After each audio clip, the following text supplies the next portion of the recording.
Hello students, आज हम पढ़ने जा रहे हैं क्लास 12 फिजिक्स का पहला lesson electric charges and field, जिसका हम पहला टॉपिक है इलेक्ट्रिक चार्ज। फिर इसकी प्रॉपर्टी, फंडामेंटल चार्ज क्या होता है उसके बारे में बताएंगे, टाइप्स ऑफ चार्जिंग के बारे में बताएंगे, बेसिक प्रॉपर्टी क्या होती है इलेक्ट्रिक चार्ज की वो भी बताने जा रहे हैं, और इससे रिलेटेड जितने भी एनसीईआरटी बुक के न्यूमेरिकल हैं उसको भी हम साथ साथ में सॉल्व करेंगे। आप कृपया नोट्स ज़रूर बनाने की कोशिश करें। तो हमारा सबसे पहला जो टॉपिक है वो है आपका इलेक्ट्रिक चार्ज।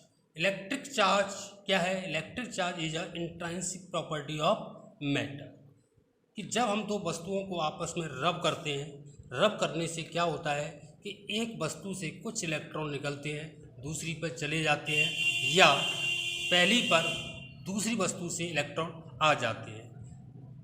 इसके लिए एक एग्जाम्पल से समझने की कोशिश करें। मान लो ये हमारे पास दो ऑब्जेक्ट हैं और इसके अंदर जितने प्रोटॉन्स हैं मान लो उतने ही इलेक्ट्रॉन्स हैं। इस प्रकार ये बॉडी कैसी होगी? दोनों अपने आप में एक न्यूट्रल बॉडी है।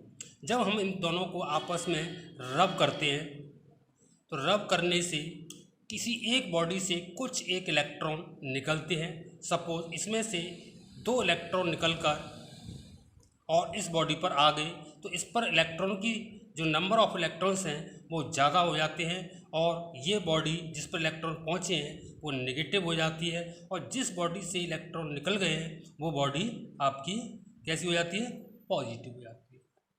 तो इस प्रकार जब एक बॉडी पर पॉजिटिव चार्ज और एक बॉडी पर नेगेटिव चार्ज आ जाता है, इस प्रकार हम कह सकते हैं कि ये बॉडी अब चार्ज हो चुकी है। इस प्रकार चार्ज दो प्रकार के होते हैं, दो टाइप के होते हैं, एक पॉजिटिव और दूसरा नेगेटिव। अच्छा, अब हम बात करते हैं इसके यूनिट की। यूनिट ऑफ चार्ज तो स्टूडेंट्स आपको पता ही होगा, इसकी यूनिट क्या होती है? कूलम्स, कूलम, और इसको हम कैपिटल लेटर C से डिनोट करते हैं। इसे हम SI यूनिट कहते हैं। स्टूडेंट्स आपको मैं इसकी CGS यूनिट भी बता देता हूँ। वो CGS यूनिट जो होती है इसकी ESU, इसकी फुल फॉर्म है electrostatic unit of charge. Electrostatic unit of charge. इनका आपस में जो रिलेशन होता है 1 कूलम 3 × 10⁹ ESU के इक्वल होता है। इस प्रकार चार्ज दो टाइप के होते हैं, पॉजिटिव और नेगेटिव। अब हम बात करते हैं इसकी प्रॉपर्टी के बारे में। तो प्रॉपर्टीज़ क्या होती हैं? सबसे पहली प्रॉपर्टी है कि ये स्केलर क्वांटिटी है, charge is a scalar quantity. दूसरी प्रॉपर्टी है कि चार्ज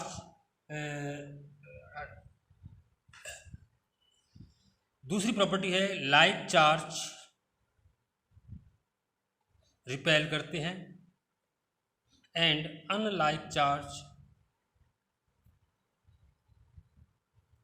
अट्रैक्ट ईच अदर।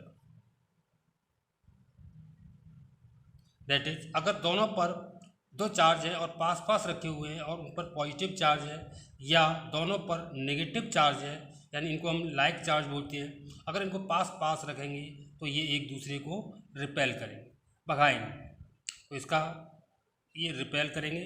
और अगर एक पॉजिटिव है और दूसरा नेगेटिव चार्ज है तो ये ऑलवेज अट्रैक्ट करेंगे। ठीक, और इसके बाद थर्ड प्रॉपर्टी है इसकी, charge does not depend on speed, charge speed पर डिपेंड नहीं करता है। और पांचवी है कि अगर किसी बॉडी का रेस्ट मास 0 है तो उस बॉडी को भी चार्ज नहीं किया जा सकता। सो इसको हम ये लिख सकते हैं कि without mass of a body no charge acquired, यानी किसी बॉडी का अगर रेस्ट मास 0 है। अब हम बात करेंगे फंडामेंटल चार्ज और एलिमेंट्री चार्ज। फंडामेंटल चार्ज, एक इलेक्ट्रॉन पर जो चार्ज होता है उसी को हम फंडामेंटल या फिर एलिमेंट्री चार्ज बोलते हैं। एक इलेक्ट्रॉन पर जो चार्ज होता है वो होता है -1.6 × 10⁻⁻19 कूलम। ये स्मॉलेस्ट चार्ज होता है, इससे कम पॉसिबल नहीं है। इसी प्रकार प्रोटॉन पर जो चार्ज होता है वो पॉजिटिव होता है, ये इससे मैग्नीट्यूड रहता है 1.6 × 10⁻⁻19 कूलम। इसी प्रकार इसको भी याद रखें, अल्फा पार्टिकल जो हीलियम का न्यूक्लियस होता है, इसका जो चार्ज होता है वो 2 प्रोटॉन के इक्वल बराबर होता है। अगर हम 2 का इसमें प्रोटॉन के चार्ज में मल्टीप्लाई करें तो आपकी जो वैल्यू आती है वो आती है आपकी 3.2 × 10⁻⁻19 कूलम। इसी प्रकार हम आगे बढ़ते हैं। अब हम बात करते हैं कंजर्वेशन ऑफ चार्ज।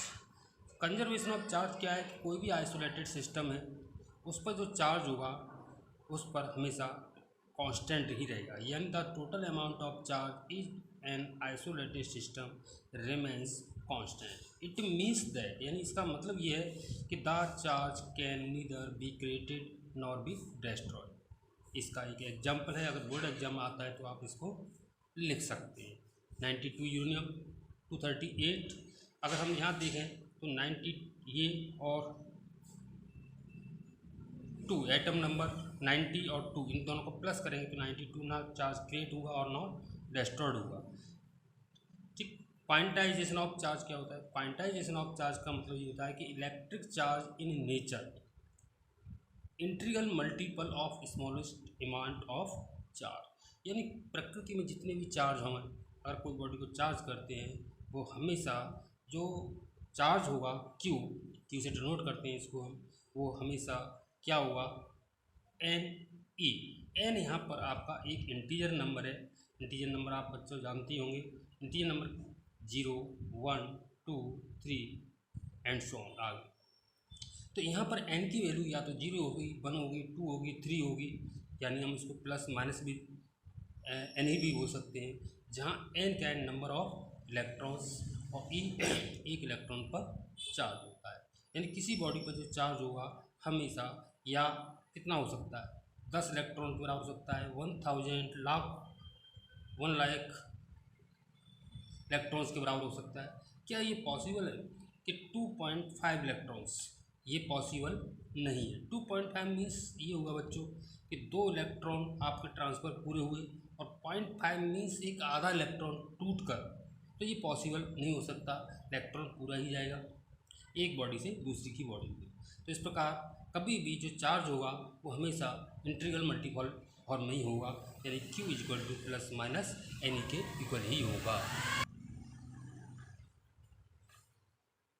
चलो बच्चों, हम इस फॉर्मूले Q = NE के बेस पर कुछ न्यूमेरिकल सॉल्व करते हैं।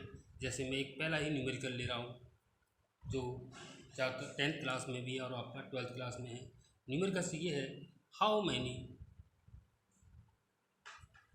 Electron in 1 coulomb of charge, 1 coulomb of charge. यानी कहने का मतलब ये है, क्वेश्चन को पहले समझें कि अगर कोई एक बॉडी है और उस बॉडी पर हमें ये कह रहा है वो कि 1 कूलम यानी 1 कूलम चार्ज है इस बॉडी पर, तो चार्ज हमें जो गिवन दिया है 1 कूलम चार्ज दे दिया है। तो बच्चों आप जानते हैं चार्ज जब भी आया हुआ जब या तो हमने इससे इलेक्ट्रॉन निकाले होंगे, ट्रांसफ़र किए होंगे, या हमने इसको इलेक्ट्रॉन दिए होंगे। ये 2 केस हो सकते हैं। क्योंकि इसमें कोई नेचर नहीं दिए कि ये नेगेटिव है या पॉजिटिव है, तो हम इस बात पर नहीं जा रहे हैं। हमें ये बताना है कि इस 1 कूलम चार्ज को लाने के लिए हमने इससे कितने इलेक्ट्रॉन ट्रांसफ़र किए या इसको दिए, यानी हमें नंबर ऑफ इलेक्ट्रॉन्स फाइंड करनी है। हाउ मैनी इलेक्ट्रॉन, ये हमारा क्वेश्चन था, तो हमें नंबर ऑफ इलेक्ट्रॉन्स को फाइंड करना है। हमारे पास फॉर्मूला है कि Q = फॉर्मूला है NE। चार्ज हमें पहले से दिया हुआ है, जो है 1 कूलम। हमें नंबर ऑफ इलेक्ट्रॉन्स कितने हमने ट्रांसफ़र किए 1 कूलम चार्ज लाने के लिए, वो हमने ज्ञात करना है। और 1 इलेक्ट्रॉन पर जो चार्ज होता है आप जानते हैं बच्चे कितना होता है, 1.6 × 10⁻⁻19 कूलम। तो एन की वैल्यू कितनी होगी आपकी, तो आपका ये 1 कितना हो जाएगा 1.6 इंटू 10⁻90। अगर हम इसको सॉल्व करें अगर इस पावर को ऊपर ले जाए तो प्लस की हो जाएंगी और नीचे बचा आपका 1.6। देखो बच्चों ध्यान से देखना, मैं इसमें से एक पावर बाहर ले रहा हूँ 10 यानी 18 हो जाएंगी और एक पॉइंट नीचे से हटाएंगे तो एक 0/16। अगर हम इसको सॉल्व करते हैं तो ये हमारा आंसर आता है 6.25 इंटू 10⁻18 इलेक्ट्रॉन्स। तो बच्चों एक कूलम चार्ज लाने के लिए हमें उस बॉडी से कितने इलेक्ट्रॉन ट्रांसफर करने होंगे, 6.25 इंटू 10⁻18 इलेक्ट्रॉन उससे निकालने पड़ेंगे या उसको देने पड़ेंगे। तो उस बॉडी पर जो चार्ज आएगा वो कितना आएगा आपका बच्चों 1 कूलम ऑफ चार्ज। चलो बच्चों अब हम इसी से रिलेटेड एक दूसरा क्वेश्चन ले रहे हैं, न्यूमेरिकल्स है। ये क्वेश्चन है हमारा कि find the total charge on 75 kg of electrons. चलो बच्चों देखो हमारे पास फाइंड द टोटल चार्ज हमें क्यों फाइंड करना है, और हमारे पास इलेक्ट्रॉन्स हैं वो मास के रूप में दिए हुए हैं। टोटल जो इलेक्ट्रॉन्स हैं हमारे पास, टोटल इलेक्ट्रॉन्स टोटल मास कितना दिया है 75 kg। अब हमसे क्वेश्चन ये पूछा गया है कि अगर हमारे पास 75 kg इलेक्ट्रॉन्स हैं तो बताइए कि इस पर कितना चार्ज होगा। तो बच्चों आपको पता है फॉर्मूला Q = Ne।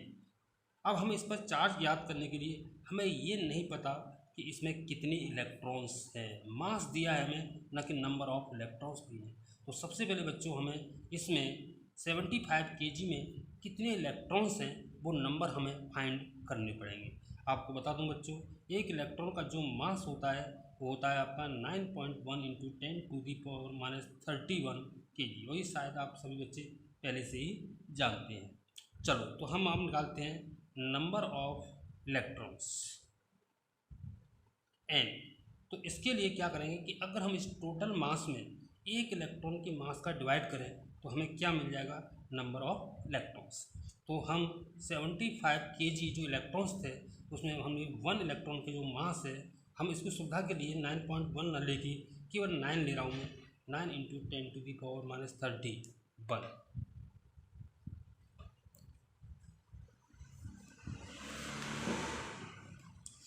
इसको हम अब सॉल्व करते हैं। तो इसको हम सॉल्व करेंगे तो देखो आपको 3 से ये कैंसिल हो सकता है या नहीं, तो ये हमारा आपका आ गया 75/9। इस पावर को हम ऊपर ले जाएंगे तो ये हो जाएगा 10⁻31 इलेक्ट्रॉन्स।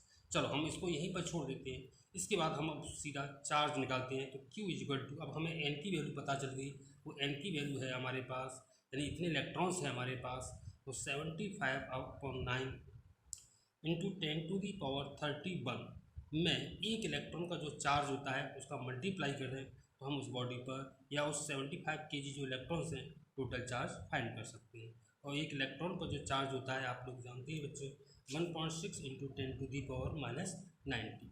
मैं समझता हूँ आप इसे सॉल्व करेंगे और कोशिश भी करना चाहिए, ट्राई करना चाहिए। इसका जो आंसर आएगा आपका वो आएगा आपका 1.33 इंटू 10⁻13 कूलम। यानी अगर किसी बॉडी किसी 75 kg अगर इलेक्ट्रॉन्स हैं तो उस पर जो चार्ज निकल के आया हमारा ये आया। एक बार और मैं बता देता हूँ कि हमारे पास 75 kg इलेक्ट्रॉन्स थे तो हमें नंबर ऑफ़ इलेक्ट्रॉन्स फाइंड करने थे। तो मैंने एक इलेक्ट्रॉन के मास का डिवाइड करके हमने नंबर ऑफ 3 इलेक्ट्रॉन्स जो है प्राप्त कर लिए। अब हमने इसमें एक इलेक्ट्रॉन के चार्ज का मल्टीप्लाई करके वो 75 kg इलेक्ट्रॉन्स का जो टोटल चार्ज आएगा वो हमारा ये निकल कर आ गया है।